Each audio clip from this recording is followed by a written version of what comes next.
Perjuangan Siswa masih dengan saya, Mr. Wahid Nugroho dari Rumah Cerdas Bahasa Inggris.com. Belajar bahasa Inggris dan TOEFL dari nol. Surah Alhamdulillah, saya dalam keadaan sehat. Anda yang sedang menonton video saya kali ini, juga saya doakan Anda dalam keadaan sehat, sehingga kita bisa sama-sama belajar di Rumah Cerdas Bahasa Inggris.com ini. Saya mengenalkan kepada Anda tentang metode kuantum cerdas, di mana metode kuantum cerdas ini adalah meminta untuk setiap siswa untuk aktif partisipatif dalam proses belajar sehingga belajar bahasa Inggris semakin mudah. Dan pada video kali ini saya akan melanjutkan di video sebelumnya. Di video sebelumnya saya sudah membagikan kepada Anda bagian pertama, bagian kedua, dan sekarang sudah masuk bagian yang ketiga tentang penerapan tenses ya. Penerapan tenses di video bagian kedua saya sudah menjelaskan sampai di area present ya. Ini area present. Area present di mana present itu ada simple present, present continuous, present perfect sama present perfect continuous. Kita sudah belajar sampai di present perfect continuous dan kita lanjutkan pada video kali ini untuk past sampai future ya. Kalau bisa past sampai future, dan besok kita sudah masuk ke penerapannya bagaimana. Yang perlu Bapak Ibu ketahui bahwasanya dalam menyusun kalimat itu ya tidak akan lepas dari waktu dan sifat kejadiannya. Nah, di sini adalah waktunya, ini adalah waktunya, kemarin ini adalah waktunya, sifat kejadiannya ada kata telah, sedang. Nah, di sini ya. Jadi Anda harus menghafalkan penandanya ini terlebih dahulu. Sebelum kita lanjutkan, kita review terlebih dahulu. Kenapa harus direview? Supaya paku ini ditancapkan ke dalam otak Anda, sehingga yang terjadi adalah Anda menghafal di luar kepala. Kenapa? Karena pengulangan adalah induk dari seluruh keterampilan. Seberapa sering Anda mengulang, maka akan menentukan seberapa terampil diri Anda. Oke, kita ulangi sedikit. Simple present. Present the meaning is sekarang. Simple the meaning is sederhana. Simple present is aktivitas sederhana di waktu sekarang. Di sini ada aktivitas bla bla bla di waktu bla bla bla. And then present continuous. Present artinya sekarang, continuous artinya sedang. Kalau present continuous berarti aktivitas yang sedang berlangsung di waktu sekarang. Saya sedang mengajar bahasa Inggris, berarti menggunakan present continuous. Berarti I am teaching English now. Nah, itu untuk aktivitas yang sedang dilakukan di waktu sekarang, itu kita menggunakan present continuous ya. Present artinya sekarang, continuous artinya sedang. Kalau present continuous berarti aktivitas yang sedang berlangsung di waktu sekarang. Present perfect. Present artinya sekarang, perfect artinya telah sempurna. Kalau present perfect berarti aktivitas yang telah sempurna di waktu sekarang. Kalau present perfect continuous, present artinya sekarang, perfect continuous artinya durasi. Kalau present perfect continuous berarti durasi di waktu sekarang. Saya telah mengajar bahasa Inggris di kelas selama 1 jam. Ada kata 1 jam, ini ada durasi. Lah, tidak ada keterangan waktu, berarti asumsikan sekarang. Berarti I have been teaching English in the class for 1 hour. Durasi di waktu sekarang kita menggunakan present perfect continuous. Waktunya seperti ini. Ini adalah area present. Untuk past kita geser ke belakang saja. Simple past. Past artinya lampau, simple artinya sederhana. Kalau simple past berarti aktivitas sederhana di waktu lampau. Terus past continuous. Past artinya lampau, continuous artinya sedang. Kalau past continuous berarti aktivitas yang sedang berlangsung di waktu lampau. Ketika saya sedang mengajar kemarin, sedang kemarin berarti pakai past continuous. Kalau past perfect Past artinya lampau, perfect artinya telah sempurna. Kalau past perfect berarti aktivitas yang telah sempurna di waktu lampau. Terus past perfect continuous. Past artinya lampau, perfect continuous artinya durasi. Kalau past perfect continuous berarti durasi di waktu lampau. Simple future. Simple artinya sederhana. Future artinya akan datang. Simple future is aktivitas sederhana di waktu yang akan datang. Jadi ada besok atau besok lusa. Nah, itu menggunakan future. Future continuous. Future artinya akan datang. Continuous artinya sedang. Kalau future continuous berarti aktivitas yang sedang dilakukan di waktu yang akan datang. Future perfect. Future artinya akan datang. Perfect artinya telah sempurna. Kalau future perfect berarti aktivitas yang telah sempurna di waktu yang akan datang. Oke, future perfect continuous. Future artinya akan datang. Perfect continuous artinya durasi. Kalau future perfect continuous berarti durasi di waktu yang akan datang. Kita tinggal geser ke depan saja, beres.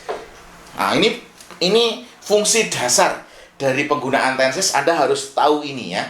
Harus tahu ini dulu. Kenapa? Karena kalau Anda basic functionnya Anda nggak menguasai, nanti ke detail functionnya Anda akan kesulitan. Makanya Anda harus tonton di video penerapan tenses bagian pertama, kedua, sama ketiga supaya lebih sempurna. Oke, kita lanjutkan ya. Kemarin kita sudah masuk di area present, saya sudah bahas. Kalau Anda masih langsung menonton di video kali ini, Anda bisa tonton di video sebelumnya ya. Oke, sekarang kita masuk ke area past ini. Past ya. Past. Loh, kok sama semuanya, Sir? Iya, ini maksudnya, ini timbangannya. Ini timbangannya. Kalau dalam bahasa Arab ini namanya wazannya. Wazannya, timbangannya. Nanti kalau kalimat yang lain tinggal kita rubah saja. Nah, nanti kita coba terapkan ke kalimat yang lain. Bagaimana nanti kita di video selanjutnya ya. Intinya adalah ini adalah timbangannya. Nah, ini ada timbangannya. Nanti kita kembangkan ke kalimat-kalimat yang lainnya.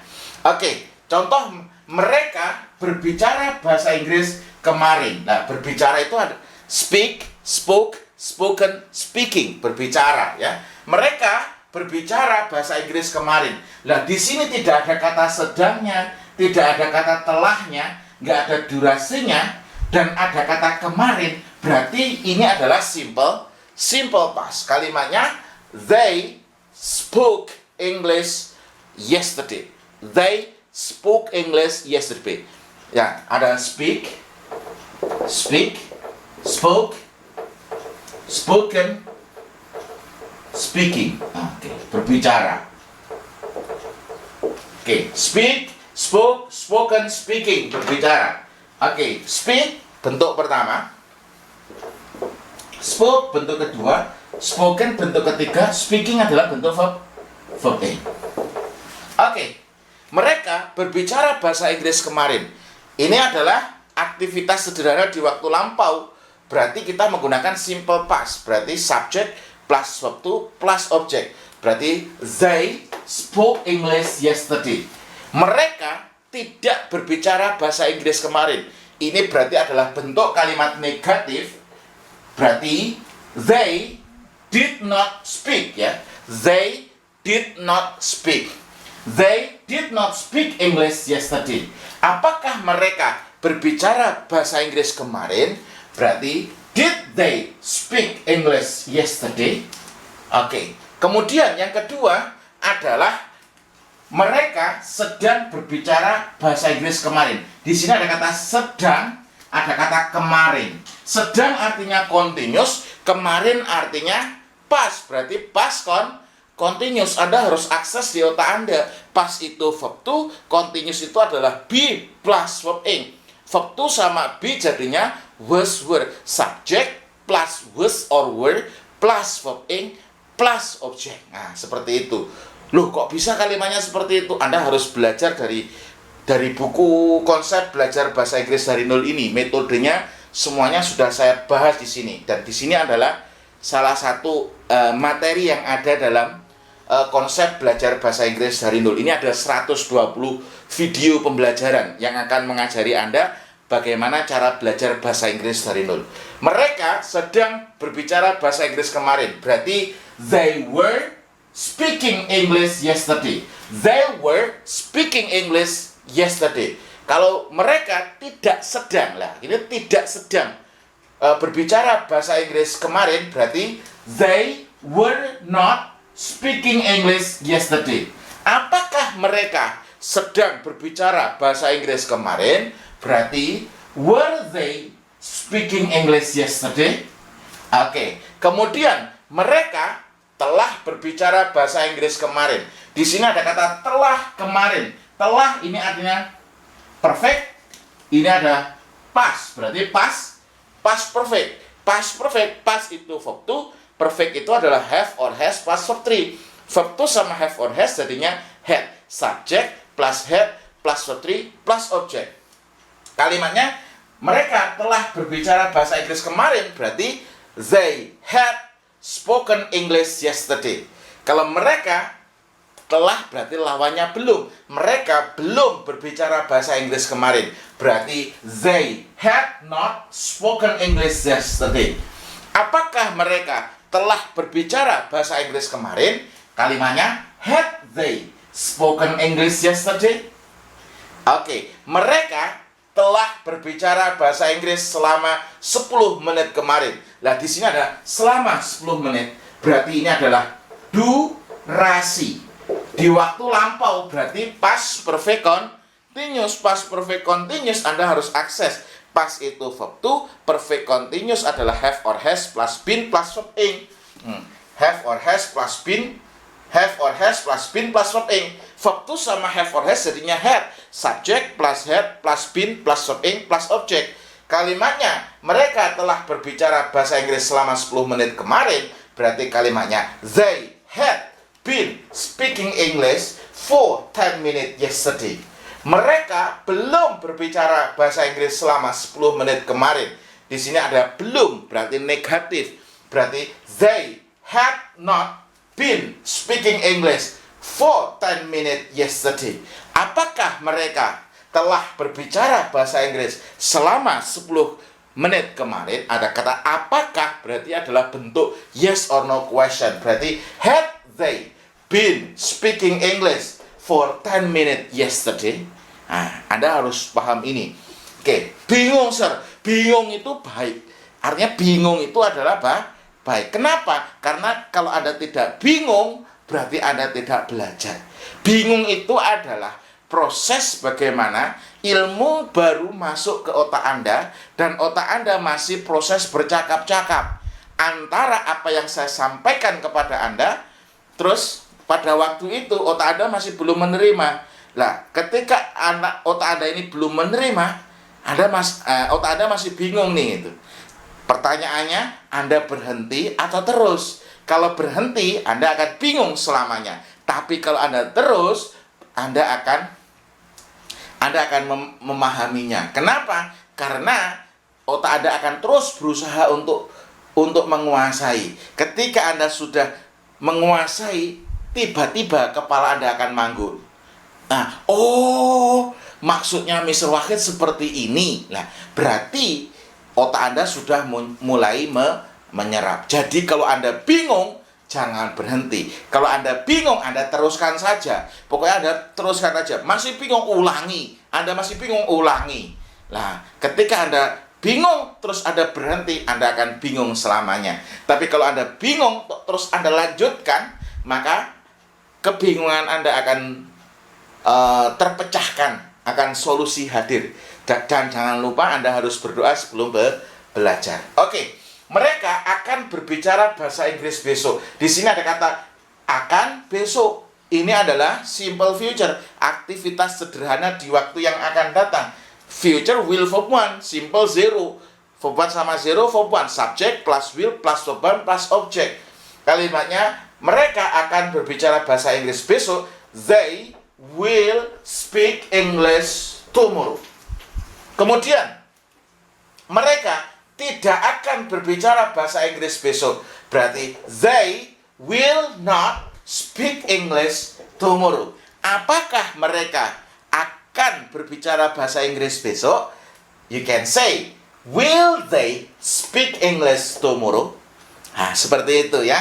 Mereka akan sedang berbicara bahasa Inggris besok. Akan sedang loh. Kemungkinan akan sedang dilakukan di waktu yang akan datang. Kalau akan sedang besok, sedang itu continuous. Kalau besok future, berarti future continuous. Future will verb 1 continuous, be plus verb ing. Verb 1 sama be jadinya be. Kenapa? Karena ada modal will, harus ketemu dengan bentuk asli. Berarti they will be, ingat, they will be speaking English tomorrow. Mereka tidak akan sedang berbicara bahasa Inggris besok. They will not be speaking English tomorrow. Apakah mereka akan sedang berbicara bahasa Inggris besok? Berarti will they be speaking English tomorrow? Will they be speaking English tomorrow? Ingat, yang dirubah atau dipindah ke depannya subjek, hanya satu auxiliary yang dekat dengan subjek saja, yaitu will. Berarti will they be, ya. You cannot say will be they. Salah. Will they be speaking English tomorrow? Oke. Kemudian mereka akan telah berbicara bahasa Inggris besok. Nah, di sini tadi akan sedang besok. Kalau di sini akan telah besok. Kalau akan telah berarti kemungkinan akan telah selesai berbicara bahasa Inggris besok. Berarti telah ini adalah perfect, besok artinya future. Kalau berarti future perfect. Berarti the future perfect bagaimana rumusnya? Future will verb 1 perfect have or has plus verb 3. Verb 1 sama have or has, have. Subject plus will plus have plus verb 3 plus object. Kalimatnya they will have spoken English tomorrow. Mereka tidak akan telah berbicara bahasa Inggris besok. Berarti they will not have spoken English tomorrow. Apakah mereka akan telah berbicara bahasa Inggris besok? Berarti will they have spoken English tomorrow? Kemudian yang terakhir, mereka akan telah berbicara bahasa Inggris selama 10 menit besok. Ada durasi di waktu yang akan datang, berarti pakai future perfect continuous. Future will verb 1 perfect continuous adalah have or has plus been plus verb ing. Verb 1 sama have or has jadinya have. Subject plus will plus have plus been plus verb ing plus objeknya. Jadi kalimatnya kalau mereka akan telah berbicara bahasa Inggris selama 10 menit besok, ini ada durasi di waktu yang akan datang, berarti pakai future perfect continuous, berarti they will have been speaking English for 10 minutes tomorrow. Mereka tidak akan telah berbicara bahasa Inggris selama 10 menit besok, berarti they will not have been speaking English for 10 minutes tomorrow. Apakah mereka akan telah berbicara bahasa Inggris selama 10 menit besok? Berarti will they have been speaking English for 10 minutes tomorrow? Nah, seperti itu. Ini adalah timbangannya, teman-teman ya. Jadi ini adalah timbangannya. Maksudnya timbangannya bagaimana? Untuk kalimat yang lebih kompleks, Anda tinggal geser ke jenis kalimat yang lain. Intinya adalah dalam tenses, dalam ngomong bahasa Inggris, itu kita harus ada waktu dan sifat kejadiannya. Kalau waktu di situ ada 4, sifat kejadiannya ada 4. Loh, pertanyaannya, past future kok gak dibahas, Sir? Past future itu nanti Anda cukup hafal nama sama rumusnya. Lebih spesifik kita akan bahas di bab conditional sentence atau kalimat pengandaian. Kalau ada guru ngomong, kita nggak perlu belajar grammar, yang penting kita bisa kita praktek ngomong bahasa Inggris. Oke, kalau Anda nggak belajar grammar, Anda akan kesulitan untuk menyusun kalimat. Bule itu tidak belajar grammar, kenapa? Karena bule itu tinggal di English speaking country atau negara yang berbahasa Inggris. Sama seperti kita nggak perlu grammar bahasa Indonesia, tapi setiap hari kita ngomong dan mendengarkan orang ngomong bahasa Indonesia. Makanya kita tidak perlu mengetahui apa fungsi imbuhan mekan, mei, dan lain sebagainya. Kita bisa menggunakan kata tersebut. Maka dari itu, saya atau Anda yang tidak tinggal di English speaking country atau negara yang berbicara bahasa Inggris, kewajiban Anda harus belajar grammar. Tapi jangan melulu grammar, Anda harus praktekkan grammar Anda dalam speaking. Jadi Anda belajar grammar, Anda belajar speaking dalam satu waktu. Maka dari itu, kalau Anda ingin belajar lebih spesifik bagaimana cara belajar menggunakan metode kuantum cerdas, Anda bisa pesan buku konsep belajar bahasa Inggris dari nol di Rumah Cerdas Bahasa Inggris. Untuk memesan, Anda bisa klik link yang ada di video ini. Sekian, semoga bermanfaat. Terus belajar. Setelah ini nanti saya lanjutkan dengan bagaimana Anda menerapkan dalam kalimat yang lebih kompleks, ya. Anda menerapkan ini dalam kalimat yang lebih kompleks bagaimana? Contohnya kita kembangkan lagi sehingga Anda lebih mudah dalam belajar bahasa Inggris. Sekian video ini, semoga bermanfaat. Terima kasih.